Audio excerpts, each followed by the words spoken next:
Hello and welcome FW Vinay sir mentor. मैं हूं आपका टीचर एंड दोस्त विनय और चलिए कुछ नया सीखते हैं। हिस्ट्री हम पढ़ रहे हैं और हिस्ट्री में प्रीवियस लेक्चर में हमने गौतम बुद्ध के जीवन परिचय के बारे में कुछ चीजें डिस्कस की थी, उसी को आज कंटिन्यू करते हैं। उससे पहले छोटा सा रिकैप। हमने पढ़ा गौतम बुद्ध पैदा 563 बीसी में होते हैं। उनके पापा का नाम सुद्धोधन है, माँ का नाम महामाया है। इनकी 7 डेज के बाद डेथ हो जाती है। उनकी मौसी प्रजापति गौतमी उसको पालती है। उसके बाद उसकी शादी होती है यशोधरा से। एक बेटा पैदा होता है राहुल। जीवन में 4 मोस्ट इंपॉर्टेंट घटनाएं हैपन हुई, जिसमें हमने पढ़ा बूढ़ा व्यक्ति, बीमार व्यक्ति, शव यात्रा, सन्यासी। 29 वर्ष की आयु में गौतम बुद्ध गृह त्याग कर देता है और अपना एक गुरु बनाता है अलार कलाम, जो उसे सांख्य दर्शन की शिक्षा देता है। अब आगे देखते हैं। अगर गौतम बुद्ध की बात करें तो हमने पढ़ा था 29 वर्ष की आयु में वो घर छोड़ देते हैं। उसके बाद घर क्यों छोड़ता है? ज्ञान प्राप्ति के लिए। याद रखना है आपको, ज्ञान प्राप्त करने के लिए उसने घर छोड़ा था। और ज्ञान मिला या नहीं मिला तो मैं आपको बता दूं, 29 वर्ष के बाद उसने 6 साल तपस्या की। और अगर 6 साल तपस्या की बात करें तो 35 वर्ष की आयु में उसको ज्ञान प्राप्ति हो जाती है। लेकिन अब बात आती है कि उसको ज्ञान प्राप्त हुआ 35 ईयर की आयु में, तो उनको ज्ञान प्राप्त हुआ क्या? मतलब आपसे वो स्थान पूछा जा सकता है, आपसे वो नदी पूछी जा सकती है जिसके किनारे उसने तपस्या की थी। अरे आपसे वो पेड़ पूछा जा सकता है जिसके नीचे बैठ के उसने ज्ञान हासिल किया था। तो स्थान की बात करें तो स्थान ध्यान रखना रे, बोध गया है। प्रेजेंट टाइम पर बिहार चल रहा है, बिहार में चल रहा है। और ध्यान रखेंगे नदी की बात करें तो नदी का नाम निरंजना है। अरे इसी नदी को फल्गु भी कहा जाता है। और प्रेजेंट टाइम पर सेम नदी है, इसी को ही बोलते हैं लीला जन। याद रखना, पूछा जाएगा गौतम बुद्ध को ज्ञान प्राप्त कहां हुआ, तो गौतम बुद्ध बोध गया में, बिहार में प्रेजेंट चल रही है वो जगह। याद रखें नदी कौन सी थी? निरंजना नदी थी जिसके किनारे उसको ज्ञान प्राप्त हुआ था। पेड़ की बात की जाए तो ध्यान रखेंगे पीपल का पेड़ था। और एक चीज और बता दूं, इसी पीपल के पेड़ के नीचे उसने ज्ञान प्राप्त किया था, इसलिए इस पेड़ को बोधि वृक्ष भी कहा जाता है। आपसे पूछेगा कि बोधि वृक्ष प्रेजेंट कहां पे है, तो याद रखेंगे कहां पे चल रहा है? बिहार में चल रहा है। लेकिन एक दिक्कत आई, इस बोधि वृक्ष को एक व्यक्ति नाम सुना होगा शशांक। इस व्यक्ति ने इस पेड़ को कटवा दिया था। आपसे पूछा जाएगा कि बोधि वृक्ष को किस व्यक्ति ने कटवाया था?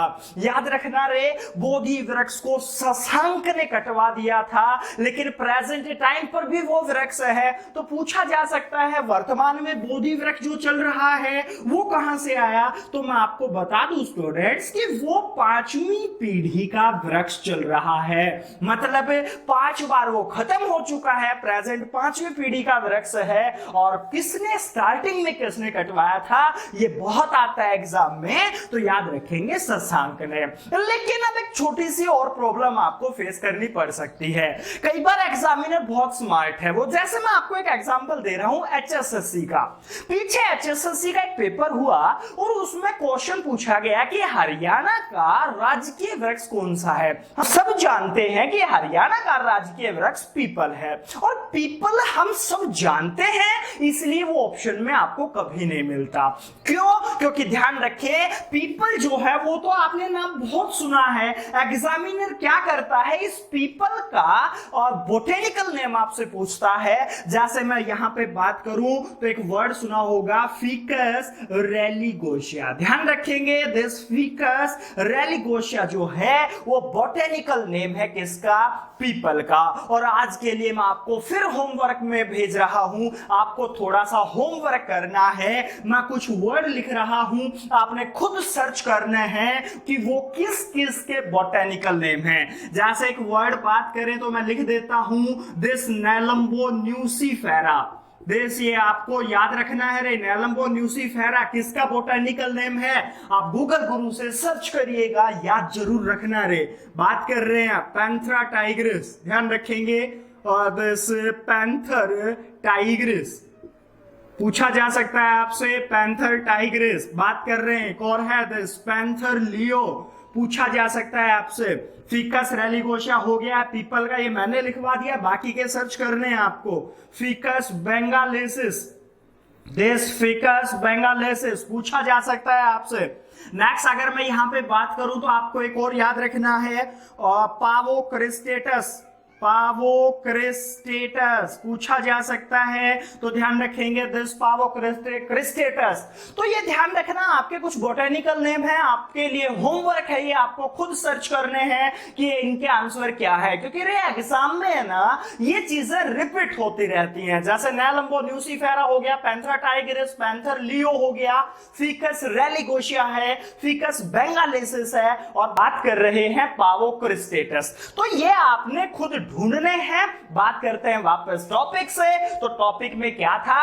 गौतम बुद्ध 35 वर्ष की आयु में ज्ञान प्राप्त कर चुके हैं, और वो जिस पेड़ के नीचे ज्ञान प्राप्त किया था वो किसने कटवा दिया था? शशांक ने। अब एक चीज सोचिए, जब उसको ज्ञान प्राप्त हो गया है तो अब ज्ञान बांटना भी जरूरी है। मतलब उन्होंने अपना पहला उपदेश कहां दिया था, पूछा जा सकता है। गौतम बुद्ध ने पहला उपदेश, लिख लीजिएगा, सारनाथ में दिया था। पूछा जा सकता है वेयर इज सारनाथ, तो सारनाथ जगह कहां पे है? याद रखना प्रेजेंट यूपी में है। गौतम बुद्ध ने पहला उपदेश सारनाथ में दिया, लेकिन सर्वाधिक उपदेश पूछा जाए तो सर्वाधिक उपदेश गौतम बुद्ध ने श्रावस्ती में दिए थे। अब श्रावस्ती कहां पे है? तो ये भी ध्यान रखना, प्रेजेंट ये जगह भी कहां चल रही है? यूपी में। अब बात करते हैं कि गौतम बुद्ध ने जो उपदेश दिए उनकी भाषा क्या रही है। पहले इसको नोट कर लो, मैं इसको रब कर देता हूं। गौतम बुद्ध के जो भी उपदेश दिए गए उनकी लिपि अगर आपसे पूछे तो लिपि क्या रही है? याद रखना, कुछ टाइम पहले अगर आप एनसीईआरटी पढ़ रहे हो तो उस एनसीईआरटी में लिखा होता था कि गौतम बुद्ध ने अपने जो उपदेश दिए हैं वो पाली भाषा में दिए हैं। लिपि उनकी क्या थी? पाली। और याद रखना, पाली के अंदर अगर मैं बात कर रहा हूं तो एक और, इसी को देवनागरी भी बोलते हैं। देवनागरी इसकी स्क्रिप्ट है। याद रखना भाषा कौन सी रही है? पाली।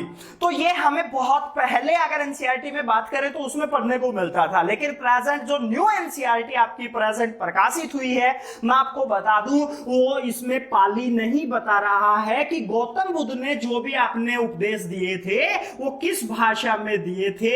याद रखेंगे, देन आपको अभी प्रेजेंट सही करना है ब्राह्मी, क्योंकि रे एग्जामिनर जो है ना वो एनसीईआरटी को मान्यता देता है, और प्रेजेंट की एनसीईआरटी जो बोल रही है वो कह रही है कि गौतम बुद्ध जो थे उन्होंने अपने उपदेश कौन सी भाषा में, कौन सी लिपि में दिए थे? देन ब्राह्मी लिपि में उन्होंने दिए थे। अब उन्होंने उपदेश दिए, लेकिन एक क्वेश्चन ध्यान रखना, उपदेश देने के बाद मैं बात करता हूं उनकी डेथ की। तो उनकी डेथ हो जाती है, उनकी मृत्यु हुई, लेकिन कब हुई उसको एक पैटर्न से याद रखेंगे, सीधा याद करने से नहीं बनेगी बात। देखिए, हमने पीछे पढ़ा था गौतम बुद्ध पैदा कब हुए थे? तो 563 बीसी पैदा हुए। अब ये जो भाई साहब थे वो 80 साल तक जीवित रहे। अब मैं 563 में अगर 80 को ऐड कर देता हूं तो याद रखना रे, इनकी डेथ 483 बीसी हो जाती है। याद रखना, ऐड करने का मतलब बीसी में घटनाएं हैं, इसलिए 483 आया है। तो गौतम बुद्ध की डेथ पूछी जाए तो डेथ कब हुई है? 483 बीसी। आपसे डेथ का स्थान पूछा जाएगा। अरे डेथ का स्थान ध्यान रखेंगे कुशीनगर, लेकिन एक दिल्ली पुलिस का मेरे को पेपर याद है और उस पेपर में ऑप्शन में कुशीनारा लिखा हुआ था। ये जगह भी प्रेजेंट यूपी में चल रही है। तो गौतम बुद्ध की डेथ हो जाती है और डेथ की घटना को एक नाम दिया जाता है, याद रखेंगे, महापरिनिर्वाण। पूछा जाएगा गौतम बुद्ध का महापरिनिर्वाण किस घटना को दर्शाता है? तो गौतम बुद्ध का महापरिनिर्वाण जो है वो किस घटना को दर्शाता है? याद रखेंगे, डेथ की घटना को। अब गौतम बुद्ध जो थे उन्होंने अपने ही धर्म से रिलेटेड त्रिरत्न दिए हैं जो आपसे पूछे जाएंगे एग्जाम में। तो बौद्ध धर्म के त्रिरत्न कौन कौन से हैं? फर्स्ट बात करें तो बौद्ध, सेकंड बात करें तो धम्म, और ध्यान रखेंगे थर्ड बात कर रहे हैं तो ध्यान रखेंगे संघ। यानी कि बौद्ध, धम्म और संघ जो हैं ये बौद्ध धर्म के त्रिरत्न हैं, एग्जाम में पूछे जाएंगे। और ध्यान रखना और जैनिज्म में भी त्रिरत्न है, वो इनसे डिफरेंस है, डिफरेंट है। जैसे वहां पे सम्यक ज्ञान, सम्यक आचरण एंड सम्यक फिलोसफी यानी कि दर्शन। यहां पे क्या है आपका? त्रिरत्न बौद्ध है, धम्म है और संघ है। नेक्स्ट चर्चा करें तो बौद्ध धर्म से आपसे पूछी जाती हैं बौद्ध धर्म की संगीतियां, क्योंकि बौद्ध धर्म की जो संगीतियां हुई है ना, उन्हीं संगीतियों में बौद्ध धर्म दो भागों में बटा था। तो आप इसको नोट करो क्योंकि मैं रब कर रहा हूं। बौद्ध संगीतियां, अगर मैं बौद्ध संगीति यानी कि बुद्धिस्ट काउंसिल की बात करूं तो बौद्ध संगीतियों से आपसे कई क्वेश्चन आते हैं। पहले तो ये संख्या में हुई कितनी है? अरे 4 फेमस हैं। कौन कौन सी है वो मैं भी लिखवा देता हूं। कब कौन सी कहां हुई है वो भी याद रखना है। मैं जैसे फर्स्ट बुद्धिस्ट काउंसिल की बात करूं तो कब हुई? जब गौतम बुद्ध की डेथ हुई, मतलब 483 बीसी में पहली बौद्ध संगीति का आयोजन किया गया।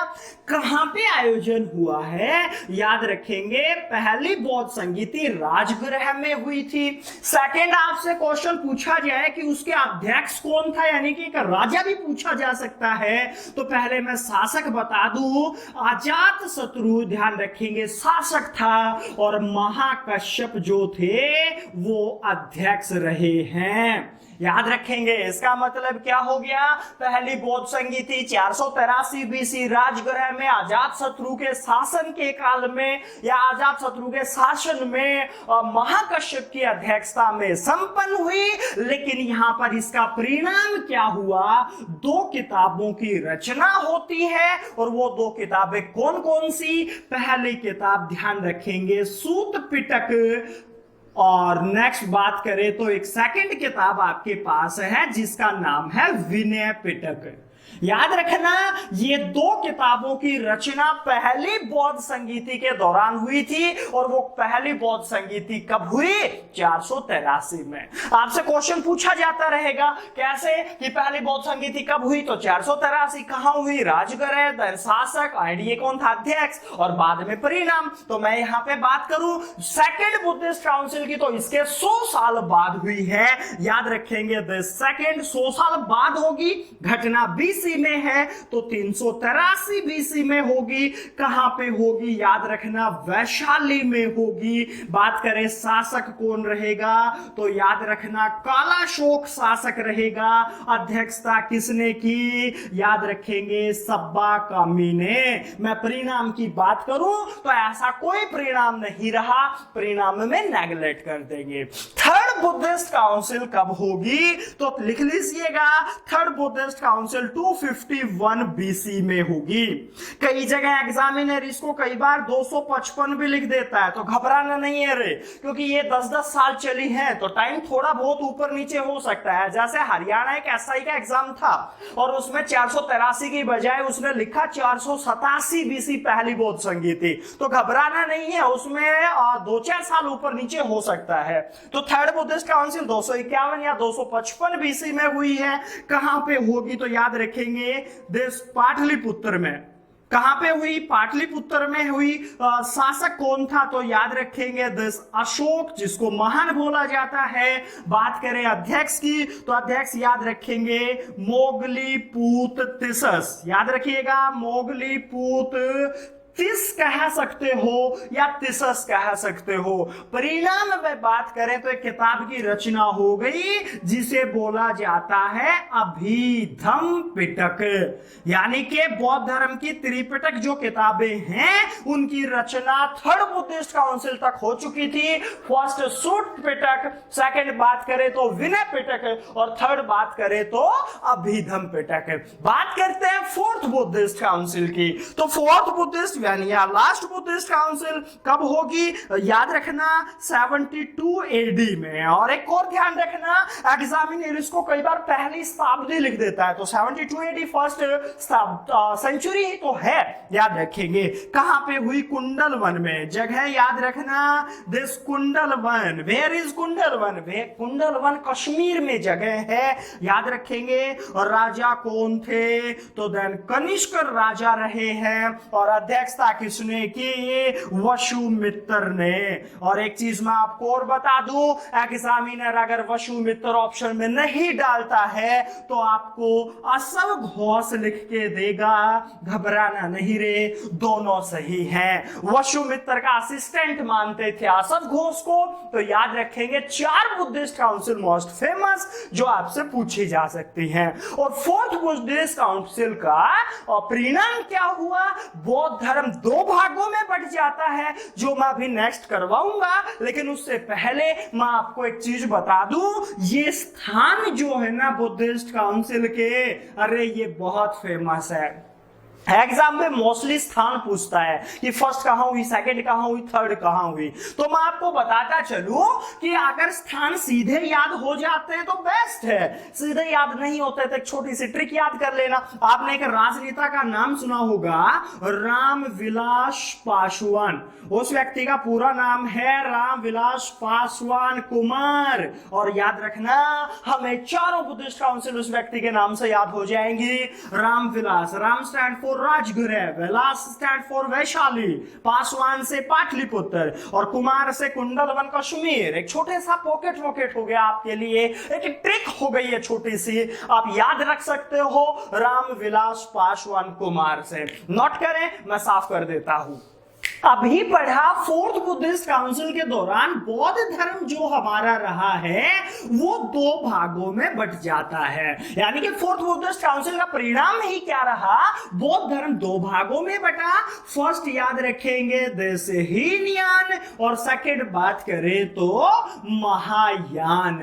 यानी कि बौद्ध धर्म 2 भागों में बटा, कौन सी बौद्ध काउंसिल के दौरान, याद रखना रे, fourth and first part Hinayana है, सेकंड पार्ट महायान है। दोनों में डिफरेंस क्या है, मैं आपको हल्का हल्का डिफरेंस बता देता हूं। हीनयान की अगर बात कर रहे हैं तो आप ध्यान रखना, हीनयान वाले जो व्यक्ति हैं वो याद रखेंगे जातक कथाओं के उपासक हैं। अभी एक नया वर्ड आ गया होगा, जातक कथाएं क्या होता है, तो ध्यान रखना बौद्ध धर्म के अंदर पवित्र बुक है जातक कथाएं, जिसमें गौतम बुद्ध के जीवन के बारे में वर्णित है। तो जातक कथाओं के बारे में वर्णित कौन सी बुक है, जातक कथाओं में ही आता है, विनय पिटक, सूत पिटक और अभिधम पिटक, तो वो जातक कथाएं। और इसको जो पूछते हैं, बुक को जो पूछते हैं, उसे कहा जाता है हीनयान। और महायान की अगर बात करें तो ये गौतम बुद्ध की मूर्ति पूजा करते हैं। याद रखना रे, गौतम बुद्ध की मूर्ति पूजा। और एक और चीज मैं आपको बता दूं, विश्व में सबसे पहले मूर्ति की पूजा अगर किसी की हुई है वो गौतम बुद्ध की मूर्ति पूजा हुई है। तो आपसे पूछा जा सकता है हीनयान एंड महायान में डिफरेंस क्या है। और एक और चीज ध्यान रखना, एक राजा कनिष्क जो फोर्थ बुद्धिस्ट काउंसिल के टाइम पर शासक थे, वो एक एमटीएस के एग्जाम में आया था कि इनमें से कौन सी शाखा के उपासक थे या कौन से धर्म की बौद्ध धर्म की कौन सी शाखा के फॉलोवर रहे हैं। तो आप ध्यान रखेंगे और 10 राजा जो कनिष्क हैं वो कौन सी शाखा के हो गए हैं, महायान के। तो ऐसे आपसे एग्जाम में क्वेश्चन पूछे जाएंगे। बात करते हैं एक चीज और ध्यान रखना, बौद्ध धर्म से रिलेटेड गौतम बुद्ध के जीवन से संबंधित कुछ प्रतीक चिन्ह हैं जो एग्जाम में आते रहते हैं। तो मैं आपको कुछ चिन्हों को बता देता हूं कि कौन कौन से चिन्ह हैं जो आपसे पूछे जाएंगे। तो आप ध्यान रखना, मैं फर्स्ट अगर बात कर रहा हूं तो फर्स्ट ध्यान रखना, एक हाथी का प्रतीक चिन्ह, हाथी दिखाया जाता है और पूछा जाता है कि हाथी गौतम बुद्ध के जीवन के किस घटना को दर्शाता है? तो फर्स्ट हाथी अगर मैं बात करूं तो गौतम बुद्ध जब गर्भ में आया था तो वो हाथी से दिखाया गया। सेकंड बात करें तो कमल पूछा जा सकता है, कमल याद रखेंगे गौतम बुद्ध का जन्म को दर्शाता है। बात कर रहे हैं तीसरा तो सांड एक दिखाया जाता है, गौतम बुद्ध की युवा अवस्था को दर्शाता है, दिस युवा अवस्था को दर्शाएगा। बात कर रहे हैं नंबर 4 तो एक घोड़ा भी दिखाया जाता है, और घोड़ा ध्यान रखना गृह त्याग की घटना को, और गृह त्याग प्रीवियस लेक्चर में हमने पढ़ा था ना, प्रीवियस लेक्चर में कि गृह त्याग की घटना किस नाम से जानी जाती है, तो वहां पे पढ़ा होगा महाभिनिष्क्रमण, याद रखेंगे दिस गृह त्याग। नंबर बात कर रहे हैं 5 तो पूछा जाएगा पीपल का पेड़, दिस पीपल किसको दर्शाता है? और पीपल जो है वो ज्ञान प्राप्ति को दर्शाता है, गौतम बुद्ध का पूछा जाएगा तो ज्ञान प्राप्ति। नंबर 6 बात करें तो एक चक्कर का निशान किसको दर्शाता है? प्रथम उपदेश को। और एक चीज और मैं बता दूं, उपदेश जो दिया था फर्स्ट उपदेश, उस घटना को बोला जाता है धर्म चक्र परिवर्तन। चक्कर वर्ड आ गया, देख लेना यहाँ पे, धर्म चक्र परिवर्तन गौतम बुद्ध के जीवन की कौन सी घटना है? याद रखेंगे उपदेश की। और लास्ट बात कर रहे हैं नंबर 7 तो एक स्तूप वर्ड सुना होगा, स्तूप दिखाते हैं गौतम बुद्ध की डेथ यानी कि महापरिनिर्वाण को। तो गौतम बुद्ध के जीवन के जो 4-5 चिन्ह हैं, प्रतीक चिन्ह है, वो आपसे पूछे जाते हैं कि जीवन की किस घटना से जुड़े हुए हैं। आज के इस लेक्चर में हम इतना ही पढ़ेंगे, मिलते हैं नेक्स्ट हिस्ट्री के एक छोटे से लेक्चर के साथ नेक्स्ट वीडियो में। हाँ, इसी टॉपिक से रिलेटेड आज भी एक क्विज आपको नीचे डिस्क्रिप्शन में मिल जाएगी, आप उसको सोल्व करें और ध्यान रखना एक्सपीरियंस मेरे साथ शेयर करो। Thank you.